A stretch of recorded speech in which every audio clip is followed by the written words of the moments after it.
ఓం శ్రీ గురుభ్యో నమః. హరి ఓం. గం గణపతయే నమః. ఓం జ్ఞానానందమయం దేవం నిర్మలస్ఫటికాకృతిం ఆధారం సర్వవిద్యానాం శ్రీ హయగ్రీవముపాస్మహే. ఓం శరదిందు సమాకారే పరబ్రహ్మస్వరూపిణే వాసరాపీఠనిలయే సరస్వతీ నమోస్తుతే.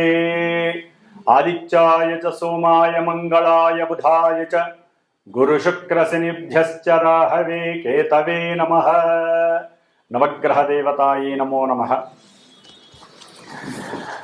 ఈ రోజున వీక్షించేటటువంటి నవగ్రహ భక్తులందరికీ కూడా నవగ్రహ సమాచార విషయంలో మరి ఈ రోజున మనం తెలుసుకోబోయేటటువంటి విషయం ముఖ్యంగా మిథున రాశిలో జూన్ 15వ తేదీన మృగశిర నక్షత్రంలో అడుగుపెట్టినటువంటి సూర్య భగవానుడు, అందులో ఆల్రెడీ మనకి పోయిన నెల మే 14వ తేదీ నుంచి కూడా శుభప్రదాత అయినటువంటి దేవతలకి ఆది గురువు అయినటువంటి గురువు అనగా బృహస్పతి, ఈ యొక్క గ్రహము మిథున రాశిలో ఆల్రెడీ నెల రోజుల బట్టి కూడా సంచారం గావిస్తూ ఈ సూర్య భగవానుడు ఎప్పుడైతే జూన్ 15వ తేదీన అడుగు పెట్టాడో ఆ రాశిలోకి, అప్పటి నుండి కూడా గురుమూఢమి అనగా ఆయన అడుగు పెట్టడానికి కొన్ని రోజుల ముందే ఆ సూర్యుని యొక్క శక్తి అనగా ఆ యొక్క కిరణాల యొక్క వీక్షణ గురుని యొక్క వీక్షణలను అడ్డుకొని గురుమూఢమిగా మనకి తెలియజేయబడుతోంది శాస్త్రం. అంటే ఈ గురుమూఢమి జూన్ 9వ తేదీ నుండి జూలై 9వ తేదీ అనగా 10వ తేదీ వరకు సూర్య భగవానుడు అంటే రవి గురుల యొక్క కలయిక గురుమూఢమితో శుభకార్యాలకి ఇబ్బందికరమైనటువంటి పరిస్థితులు ఎదుర్కొన్నాయి. అంటే పెళ్ళిళ్ళు కానీ, ఉపనయనాలు కానీ, అట్లాగే గృహప్రవేశాలు, శంకుస్థాపనలు ఇలాంటివి ఏవీ కూడా జరపలేనటువంటి పరిస్థితి. ఎందుకంటే గురువు గ్రహాలన్నిటిలోకి అత్యంత శుభప్రదాయకుడు. పూర్వపుణ్య ఫలాలన్నిటినీ కూడా తృప్తిగా మానవుడికి ఇచ్చేటటువంటి వాడు గురుడే. మరి ఈ రవి మిగతా గ్రహాలన్నిటినీ కూడా మనం నివసిస్తున్నటువంటి భూమిని కూడా తన చుట్టూ చక్కగా తిప్పుకుంటూ తన యొక్క ఆకర్షణ శక్తితో, ఎందుకంటే సూర్య భగవానుడి యొక్క అంతరంలో ఒక చిన్న సూక్ష్మమైనటువంటి బిందువు దగ్గర గాయత్రీదేవి నివాసం ఉంటుందని శాస్త్రవచనం. అందుకని ఆ సూర్యుని యొక్క శక్తి తట్టుకోలేక అన్ని గ్రహాలు కూడా మూఢత్వాన్ని పొందుతాయి, అంటే బలాన్ని కోల్పోతాయి అని అర్థం. వాటిల్లో ముఖ్యంగా గురువు, అట్లాగే శుక్రుడు చాలా విశేషమైనటువంటి శుక్రమూఢమి, గురుమూఢమి అనేటటువంటిది మనకి సంవత్సరంలో 2 సార్లు 1 సారి వస్తూ ఉంటాయి. శుభకార్యాలు ఏవి జరపరు. మరి అలాంటి సూర్యుడు, ఈ సూర్యుడు ముఖ్యంగా అధికారాన్ని, అట్లాగే కీర్తిని, హోదాన్ని, ఉద్యోగ దర్పాన్ని, ఉద్యోగ బాధ్యతలను, అట్లాగే పితృశాసనాన్ని అంటే తండ్రి యొక్క ఆశ్రయాన్ని కానీ, తండ్రి యొక్క ఆదరణని కానీ, పితృసేవా మార్గాన్ని కానీ, అట్లాగే హోదా, అట్లాగే కార్యశీలుడు అంటే ఎటువంటి కార్యాన్నైనా సరే అచంచలంగా, నిర్మోహమాటంగా, ముక్కుసూటిగా నిర్వర్తించేటటువంటి వాడు సూర్య భగవానుడు. కాబట్టి ఈ అధికారానికి ప్లస్ మనకి అంతరిక్షంలో గ్రహాలన్నిటికీ రారాజైనటువంటి ఈ సూర్య భగవానుడు ధనాన్ని, కుటుంబ సౌఖ్యాన్ని, సంతాన కారకత్వాన్ని, వివాహ యోగ్యతలని, అట్లాగే సనాతన సాంప్రదాయాలను, గౌరవాన్ని, ఏ విషయాన్నైనా సరే అఖండంగా వృద్ధిని చేసేటటువంటి ఈ గురువు అనగా బృహస్పతి గ్రహము, ఈ 2 గ్రహాలు కూడా మనకి మేషరాశి నుంచి 3వ స్థానమైనటువంటి విక్రమ స్థానము, పరాక్రమ స్థానము అంటారు. ఈ యొక్క స్థానంలో రవికి చాలా విశేషమైనటువంటి సౌఖ్యకరం ఈ యొక్క క్షేత్రము. ఎందుకంటే ఇది రవికి మిత్రుడైనటువంటి బుధుడు యొక్క క్షేత్రము. కానీ గురుడికి మాత్రము ఈ యొక్క క్షేత్రము శత్రుక్షేత్రము. అతను అంత కంఫర్టబుల్గా అక్కడ ఉండలేడు, సౌఖ్యకరంగా ఉండలేడు. అంటే ధనపరంగా కానీ అతను ఇచ్చేటటువంటి శుభాలకన్నిటికీ కూడా గురుడు కొంత ఇచ్చేటటువంటి పరిస్థితుల యొక్క స్థాయి కొంచెం తగ్గే అవకాశం ఉంటుంది. ముఖ్యంగా రవితో కలిసినటువంటి ఈ గురుడు ఈ మిథున రాశిలో ఉండటం ద్వారా కొంచెం ఇంకా పటుత్వాన్ని కోల్పోయి గురుమూఢమి ద్వారా గురుడిచ్చే ఫలితాలలో కొంత కాంప్లికేషన్స్ ఉంటాయి. అట్లాగే కొన్ని ఇబ్బందికరమైనటువంటి పరిస్థితులు కూడా తలెత్తుతూ ఉంటాయి. మరి ఈ వ్యాపార క్షేత్రమైనటువంటి ఈ యొక్క మిథున రాశిలో రవి మరియు గురుడు రెండూ కూడా మిత్రగ్రహాలు, అతిమిత్రగ్రహాలు. సూర్యుడికి గురుడికి కూడా మిత్రత్వం చాలా ఎక్కువ. మరి ఈ 2 మిత్రగ్రహాలు ఈ బుధరాశిలో వ్యాపార క్షేత్రము అంటే లావాదేవీలు, వ్యాపారంలో ఎటువంటి లావాదేవీలైనా సరే ఈ యొక్క క్షేత్రంలో ధనకారకుడైనటువంటి గురుడు, అధికారాన్ని నాయకత్వాన్ని కలిగినటువంటి రవి, ముఖ్యంగా అది ఆ అధికారం అంటే అది పారిశ్రామికవేత్తలు కావచ్చు, లేదా రాజకీయ రంగంలో నిపుణులు కావచ్చు, రాజకీయ రంగంలో చతురతని చేసేటటువంటి పెద్ద పెద్ద నాయకులు కావచ్చు, ఏ పోస్ట్లో ఉన్నటువంటి వాళ్ళైనా సరే. అట్లాగే ముఖ్యంగా న్యాయస్థాన జడ్జీలు కావచ్చు, టీచర్లు కావచ్చు, వ్యాపారాన్ని ఈ సమయంలో సద్వినియోగం చేసుకునేటటువంటి వారు ఎవరైనా సరే ఈ రవి గురువుల్ని ఏ విధంగా ఆరాధిస్తే మంచి జరుగుతుంది, శుభప్రదం అవుతుంది. ఈ నెలన్నాళ్ళు కూడా అంటే జూన్ 15వ తేదీ నుండి జూలై 16వ తేదీ వరకు కూడా ఈ రవి గురుల యొక్క సంగమం అనేటటువంటిది, గురుమూఢం పక్కన పెట్టండి, సంగమం అనేటటువంటిది మనకి మేషరాశ్యాదిగా మీనరాశి పర్యంతం వారు ఉన్నటువంటి స్థానాలను బట్టి, వారు ఉన్నటువంటి మరి నక్షత్రాన్ని బట్టి, అట్లాగే వారు ఉన్నటువంటి ఆధిపత్య స్థానాన్ని బట్టి కూడా వారు ఎన్నో రకాలైనటువంటి ప్రభావాలని మన జీవితంలో ఈ నెల రోజులు కూడా చూపించే అవకాశం ఉంటుంది. అందులో ముఖ్యంగా ఇంకొక చిన్న విచిత్రమైనటువంటి విషయం మనకి కనపడుతోంది. రాహువు. ఈ రాహువు కుంభరాశిలో ఉన్నాడు మహానుభావుడు. ఈ రాహువు తన యొక్క వక్ర దృష్టితో చక్కగా గురు మహానుభావుణ్ణి, మిథున రాశిని, వ్యాపార క్షేత్రాన్ని, ఇప్పుడు రవిని కూడా చూస్తున్నాడు రాహువు. గురుడు చూస్తే రాహు యొక్క నక్షత్రంలోకి మనకి మొన్ననే వచ్చాడు 14వ తారీఖున.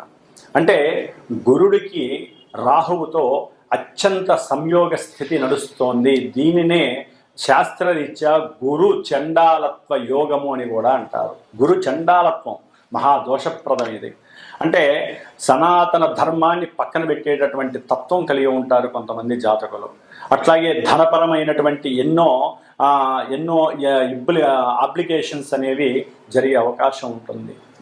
సెన్సెక్స్, షేర్స్ యొక్క విషయాలలో వృద్ధి జరిగే అవకాశం ఉంటుంది. కానీ కొంత వారి యొక్క జ్ఞానాన్ని కనుక సరిగ్గా యూజ్ చేయకపోతే మటుకు చక్కగా పతనం అయ్యేటటువంటి పరిస్థితి ఉంటుంది. ప్రపంచవ్యాప్తంగా ఈ యొక్క గురు చండాలత్వ యోగం అనేటటువంటిది షేర్ మార్కెట్ మీద కొంచెం ప్రభావితం చూపిస్తుంది అనుకోవటంలో తప్పు లేదు. అట్లాగే న్యాయస్థానాల్లో కూడా అబద్ధపు సాక్ష్యాల ద్వారా కూడా కొంతమంది తప్పు చేసిన వాళ్ళు బయటపడే పరిస్థితులు ఉంటాయి. దాని ద్వారా కూడా కొన్ని విపరీతమైనటువంటి పరిస్థితులు మనకి కనిపించే అవకాశాలు ఈ నెల రోజుల్లో కనిపిస్తున్నాయి. ముఖ్యంగా ఈ యొక్క మిథున రాశిలో రవి ఆరుద్ర నక్షత్రంలోకి వచ్చినప్పుడు, ఆల్రెడీ గురుడు ఆరుద్ర నక్షత్రంలో ఉన్నాడు, రవి చూస్తే కుజ నక్షత్రంలో ఉన్నాడు. ఈ కుజరాహువుల యొక్క సంయోగ స్థితి ఆల్రెడీ సింహరాశి, కుంభరాశికి నడుస్తోంది. ఈ విధంగా ఈ యొక్క నక్షత్రాల యొక్క ప్రభావం వలన రవి గురులకి కుజరాహు కేతు గ్రహాలకి సంబంధం ఉండటం ద్వారా ఆర్థికమైనటువంటి విషయాలలో చాలా జాగ్రత్తగా ఉండాలి. అట్లాగే అధికారులు కొంచెం జాగ్రత్త వహించటం మేలు. ఎందుకంటే మనం చెప్పే ప్రతి మాట, ఎందుకంటే 3వ స్థానం మిథునం అనేటటువంటిది కమ్యూనికేషన్ వ్యవస్థకి సంబంధించినటువంటిది. అంటే ప్రపంచ దేశాల మధ్య కమ్యూనికేషన్ వ్యవస్థలో ఎన్నో ఒడిదుడుకులు కలిగే అవకాశం ఉంటాయి. ఈ రాయబారులు ఉంటారు, అంటే మధ్యవర్తిత్వం చేస్తూ ఉంటారు, విదేశీ రాయబారత్వం అంటారు. వీరు గనక ఒక మాట అటు ఇటు గనక పొల్లు పోతే ప్రపంచ దేశాలకే అరిష్టాన్ని సూచించేటటువంటి యోగంగా గురుచండాల యోగం కనపడుతోంది.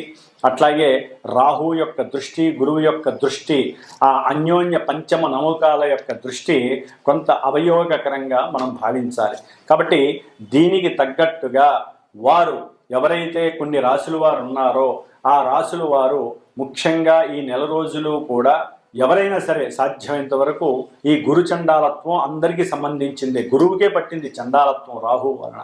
కాబట్టి ఈ చండాలత్వ దోషం పోవటానికి మహన్యాసపూర్వక ఏకాదశ రుద్రాభిషేకాలు కానీ, లేకపోతే శివాలయాలలో గురువారాల పూట, శనివారం పూట కానీ, ఆదివారం పూట కానీ రుద్రాభిషేకాలు, రుద్రార్చనలు చేయించుకోవటం, అట్లాగే కాశీక్షేత్రమో శ్రీశైల క్షేత్రానికో వెళ్ళి దర్శన భాగ్యాన్ని చేసుకోవడం, అంటే శివుణ్ణి ఎక్కువగా ఆరాధించటం, ఓం శివాయ గురవే నమః అనేటటువంటి మంత్రాన్ని ఎక్కువగా స్మరణ చేయటం ద్వారా వీరికి కలిగేటటువంటి కొన్ని ఇబ్బందికరమైనటువంటి విపత్కరమైనటువంటి ఆటంకాలు, అట్లాగే కొంతమంది పెద్ద పెద్ద వాళ్ళ యొక్క వాళ్ళ నుంచి కలిగేటటువంటి ఇబ్బందుల నుంచి తప్పించుకునేటటువంటి అవకాశం ఎక్కువగా ఉంటుంది.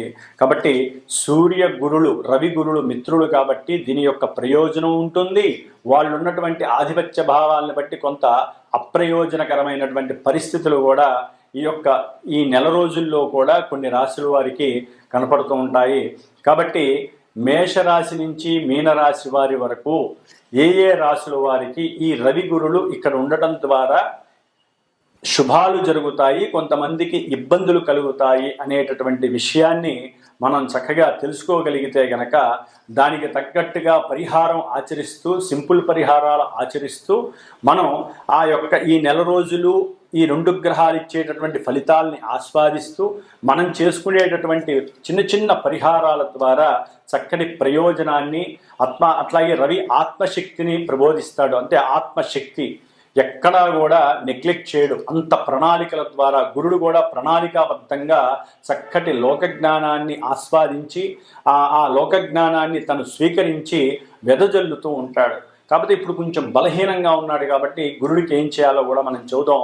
గురువుకి సంబంధించినటువంటి స్తోత్రాన్ని అందరూ కూడా ముఖ్యంగా దత్త ఆరాధన చేయటం, గానుగాపూర్ దర్శనం చేయటం ద్వారా కూడా గురువు ఇచ్చేటటువంటి నెగిటివ్ ఫలితాలు లేకుండా గురు చండాలత్వ యోగ దోషాన్ని మనం ఉపసంహరించుకొని, అట్లాగే ఈ యొక్క రాహు చేత చూడబడుతున్నటువంటి రవి గురుల యొక్క దోషాన్ని పోగొట్టుకునేటటువంటి పరిస్థితి దుర్గాదేవి ఆరాధన చేయటం ద్వారా కూడా రాహుని ఉపశమనం చేయడానికి అవకాశాలు ఉన్నాయి. కాబట్టి సాధ్యమైనంత వరకు అందరూ కూడా దత్త కవచాన్ని కానీ, దత్తాత్రేయుడి యొక్క గురుచరిత్ర పారాయణని కానీ ఈ నెల రోజులు కూడా వీలుంటే రోజుకి ఒక పావు గంట కేటాయించి చదివినట్లయితే ఈ గురుగ్రహ జాతకులు కానీ, అట్లాగే గురువు యొక్క రాశులకి సంబంధించిన వారు కానీ, గురు నక్షత్రాలైనటువంటి పునర్వసు, విశాఖ, పూర్వభాద్ర నక్షత్ర జాతకులు కానివ్వండి, ధనస్సు మీనరాశుల వారు కానివ్వండి,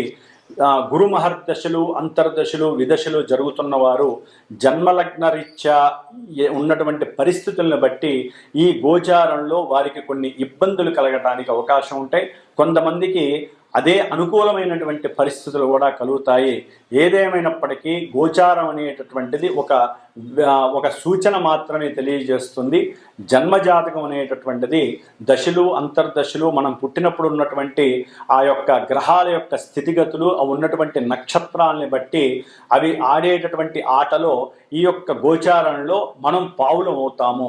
కాబట్టి అప్పుడు జరిగేటటువంటి సిచ్యువేషన్స్ అన్నీ రాసి పెట్టుంటాయి. కాబట్టి గోచారంలో అవి ఏ విధంగా జరుగుతాయి, వాటికి గురువుల ద్వారా అంటే మా ద్వారా సూచించబడినటువంటి పరిహారాలను ఏ విధంగా ఆచరించాలి, వేద మంత్రాలని మనం పట్టుకొని వేలాడాల్సిందే. వేదమంత్రోక్తంగా మాత్రమే గ్రహాలని ఉపసంహరించుకోవాలి. అంటే గ్రహాలు ఇచ్చేటటువంటి నెగిటివ్ రోల్స్ని, నెగిటివ్స్ని కూడా మనం పారద్రోలుకోవాలని వేదశాస్త్రం చెబుతోంది. కాబట్టి శాస్త్రంలో ఈ యొక్క జ్యోతిష్య శాస్త్రం కావచ్చు, మంత్రశాస్త్రం, ఇవన్నీ కూడా అనుసంధానం కలిగి అన్నీ కూడా మన యొక్క రక్షణ కోసమే మన యొక్క ఋషులు కానీ, పూర్వీకులు కానీ, దైవం కానీ మనకి ప్రసాదించినటువంటి వరాలుగా అందరూ తెలుసుకోవాల్సినటువంటి విషయం.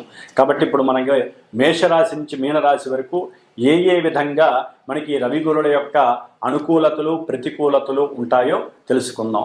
ఓం గం గురవే నమో నమః. ధనస్సు రాశి ఈ నెల జూన్ 15వ తేదీ నుండి జూలై 16వ తేదీ వరకు కూడా ఈ ధనస్సు రాశి వారికి జన్మరాశ్యాధిపతి మరియు చతుర్థ స్థానాధిపతి అంటే విద్యలకి, గృహాలకి, మాతృప్రేమకి, మాతృత్వానికి, ప్రయాణాలకి సంబంధించి, ఆరోగ్యానికి సంబంధించి, వ్యక్తిత్వ స్వభావాలను నియంత్రించేటటువంటి గ్రహము. అట్లాగే పూర్వపుణ్య ఫలాలని సంతృప్తిగా ఈ జన్మలో మనం చేసుకున్నటువంటి దాన ధర్మాదుల రీత్యా, దైవాన్ని ఉపాసించేటటువంటి భావరీత్యా, అవతల వాళ్ళని గౌరవించేటటువంటి స్థితిగతుల రీత్యా మరి కొంత మనోజ్ఞానము, విజ్ఞానము, మనో ఉల్లాసము, అవతల వాళ్ళకి ఏదో చెయ్యాలి, వాళ్ళకి మంచి జరగాలి అనేటటువంటి దృఢ ఆతృత, ఆశ్చర్యాత్మకమైనటువంటి మనోసంతృప్తి కలిగినటువంటి గురుగ్రహము సప్తమ స్థానమైనటువంటి మిథున రాశిలో, వ్యాపార క్షేత్రంలో, వాక్ స్థానంలో, సముచితమైనటువంటి సంభాషణ స్థానంలో ఉండటం,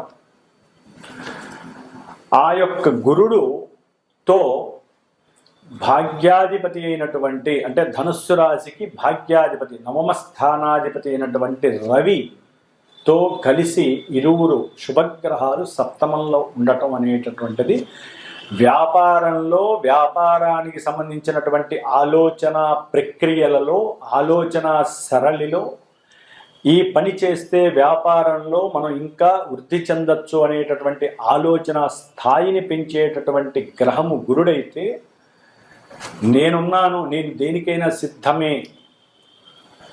నేను దేనికైనా సరే కార్యదీక్షతో పనిచేస్తాను అనేటటువంటి పట్టుదల కలిగినటువంటి ఆత్మబలాన్నే శరీర దృఢత్వంతో పనిచేసేటటువంటి స్వయం కృషి, సృజనాత్మకత శక్తి, అఖండమైనటువంటి సద్యోస్ఫురణ శక్తి కలిగినటువంటి మనోమేధస్సు, ఏకాగ్రత, చిత్తాన్ని బలంగా కలిగినటువంటి సూర్య భగవానుడు భాగ్యాధిపతిగా సప్తమంలో ఉండటం అనేటటువంటిది వీరిరువురు కలిసి ఉండటం ద్వారా వ్యాపారస్తులకి చాలా విశేషమైనటువంటి లాభం కలుగుతోంది.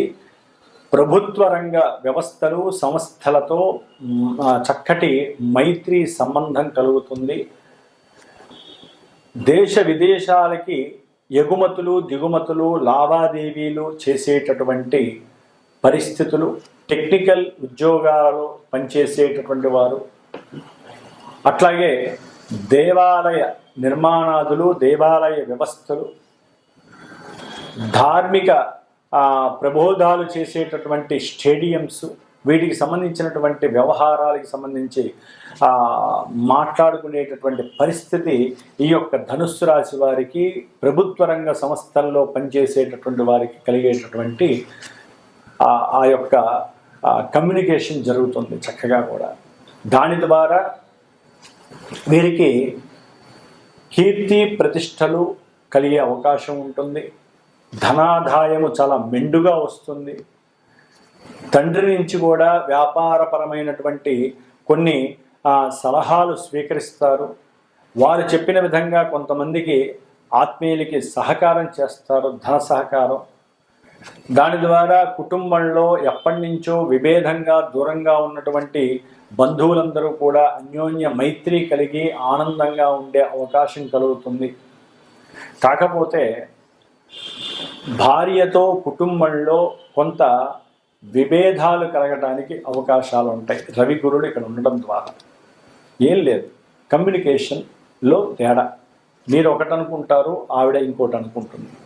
భార్యాభర్తల మధ్య సరైనటువంటి కమ్యూనికేషన్ లేకపోతే కుటుంబంలో ముఖ్యంగా అది ధనపరంగా కావచ్చు, సంతానపరమైనటువంటి విద్యల పరంగా కావచ్చు, అంటే సంతానానికి సంబంధించినటువంటి విద్యలు వారు అక్కడికి వెళ్ళాలి, లేదు ఇక్కడే ఉండాలి అని ఒకళ్ళు, లేదు వారు విదేశాలకు వెళ్తే మంచిగా చదువుకుంటారని ఒకళ్ళు. ఇట్లా ఈ ధనుస్సు రాశి వారికి సంతానపరంగా వారు దూర ప్రాంతాలకు వెళ్ళి చదువుని అభ్యసించడానికి చేసేటటువంటి వ్యవహారాలలో భార్యాభర్తల మధ్య కొంత విభేదాలు కలగడానికి అవకాశం ఉంటుంది. అది దానికి ముఖ్య కారణం రవిగురులు రాహు యొక్క నక్షత్రంలో మిథున రాశిలో ఉండటం. అంటే భావం ఒకటైన ఎన్నో రకాలైనటువంటి మనకి పరిస్థితులు కనిపిస్తూ ఉంటాయి. కాబట్టి మాట్లాడేటటువంటి మాటల్లో కొంచెం జాగ్రత్త వహించినట్లయితే మీరు స్వయం కృషితో, స్వయం సంకల్ప సిద్ధితో కార్యాచరణ ముందుగా డెడికేషన్ పవర్ని కనుక ఉపయోగించి ఏకాగ్రత చిత్తాన్ని కనుక ప్రదర్శించినట్లయితే సరైనటువంటి ఉపాసనా శక్తిని ఏది దొరికినా సరే, ఏది మాట్లాడినా అవతల వాళ్ళు వ్యాపారస్తులు కావచ్చు, భాగస్వాములు కావచ్చు, విదేశీయులు కావచ్చు, బంధువులు కావచ్చు, బంధుమిత్రాదులు కావచ్చు, తండ్రి కావచ్చు, ఎవరైనా సరే ఎవరు మాట్లాడినా తృప్తిగా దాన్ని కనుక మీరు అనుభవించగలిగినట్లయితే వారితో జాగ్రత్తగా ఆచితూచి మాట్లాడి మీకు కావలసిన పని కనుక చేపెట్టుకునేటటువంటి పరిస్థితి చూస్తే ఈ రవి గురుల యొక్క సంయోగ స్థితి మీ కమ్యూనికేషన్ని ఒక స్థాయికి పెంచి వ్యాపారంలో ఒక స్థితిని చేర్చుకునేటటువంటి పరిస్థితి కలుగుతుంది. ప్రభుత్వ రంగ వ్యవస్థల ద్వారా సహాయ సహకారాలు అందుతాయి. అట్లాగే మీకు చక్కటి గృహ లాభ పరిస్థితి కలుగుతోంది. అది గృహ కట్టడం కావచ్చు, ఏదైనా ఒక స్థలము కానీ గృహము కానీ అమ్మి వ్యాపారంలో దాన్ని పెట్టుబడిగా పెట్టి, అంటే అది తండ్రి యొక్క ఆస్తి కావచ్చు, మీ యొక్క ఆస్తి కావచ్చు, వ్యాపారంలో పెట్టుబడిగా పెట్టి ధనార్జనని మెండుగా రాబట్టుకోవడానికి చేసే ప్రయత్నాలు కూడా మీకు సఫలీకరిస్తాయి. కాబట్టి ఆరోగ్య విషయంలో కొంత జాగ్రత్త వహించండి. ధనుస్సు రాశి వారు సప్తమంలో, మొన్నటి వరకు షష్టమంలో సకల కార్య విజయాలు ఇచ్చినప్పటికీ కూడా సప్తమంలో రవి ఉండటం ద్వారా భార్య యొక్క ఆరోగ్యము, భర్త యొక్క ఆరోగ్యం పట్ల శ్రద్ధ వహించడం చాలా విశేషప్రదం. ముఖ్యంగా థైరాయిడ్ సమస్య ఉన్నటువంటి వారికి కొంత ఇబ్బందికరమైనటువంటి పరిస్థితినే చెప్పుకోవాలి. చేసేటటువంటి దూర ప్రాంత ప్రదేశాలు కానివ్వండి, లేకపోతే దగ్గరలో ఉన్నటువంటి ప్రయాణాల యందు కానివ్వండి, కొంచెం జాగ్రత్త వహించటం మంచిది. అనవసరమైనటువంటి మాట పెంచుకొని గొడవలు సృష్టించుకోకపోతే చేసే ప్రయాణాలు సౌఖ్యవంతంగా అయ్యే అవకాశం ఉంటుంది. కాబట్టి ఈ విధంగా ముఖ్యంగా చదువుకునేటటువంటి విద్యార్థులు నూతన ఆవిష్కరణ వైపు తన యొక్క ఆలోచన శక్తిని మెండుగా తీసుకువెళ్ళడానికి ఎక్కువ ఆస్కారాలు ఉన్నాయి. దాని ద్వారా మీకు ప్రపంచంలో ఏదో ఒక సంస్థ ద్వారా మంచి కీర్తి, మంచి అవకాశము, ఉద్యోగ అవకాశము లభించడానికి అవకాశం ఉంది. వయసు కాని వయసులో మీకున్నటువంటి నాలెడ్జ్ని ప్రపంచానికి విస్తృతం చేయటం ద్వారా మీకున్నటువంటి నూతన ఆవిష్కరణకి సంబంధించినటువంటి న్యూ ఆలోచనలు, థాట్స్ని వ్యక్తీకరించడం ద్వారా, భావ వ్యక్తీకరణం వల్ల అది అంటే ముఖ్యంగా అది క్రికెట్ కావచ్చు, లలిత కళలు కావచ్చు, విద్య అంటే మనకి సమస్త కళలకి సంబంధించినటువంటిది. 64 కళలు. ఏ కళ అయినా సరే మిమ్మల్ని విస్తృతపరిచి మీకున్నటువంటి ఆలోచన, ప్రతిభా పాటలను చక్కగా విస్తృతం చేసి ప్రపంచానికి మీరంటే ఏంటో గుర్తింపు తెచ్చేటటువంటి పరిస్థితి ఈ నెల రోజుల్లో కొంతమందికి కలిగే అవకాశం ఉంటుంది. కాబట్టి ధనుస్సు రాశి వారు సూర్యగ్రహ దోష, సప్తమ స్థాన దోష పరిహారార్థమై చక్కగా సూర్య భగవానుడికి ప్రతి ఆదివారము 4 ఆదివారాలు 6 ఒత్తులతో దీపారాధన ఆవునేతితో చేసి కొంచెం గోధుమ నూక స్వామివారి దగ్గర అష్టోత్తరంతో అర్చన చేయడం ద్వారా వ్యాపారంలో వృద్ధి కలుగుతుంది. తండ్రి ఆరోగ్య విషయం బాగుంటుంది. తండ్రితో మాట్లాడేటప్పుడు కొంచెం జాగ్రత్తగా ఉండటానికి సూర్య భగవంతుడు మీకు అవకాశాన్ని ఇస్తాడు. ఓం శ్రీమాత్రే నమో నమః.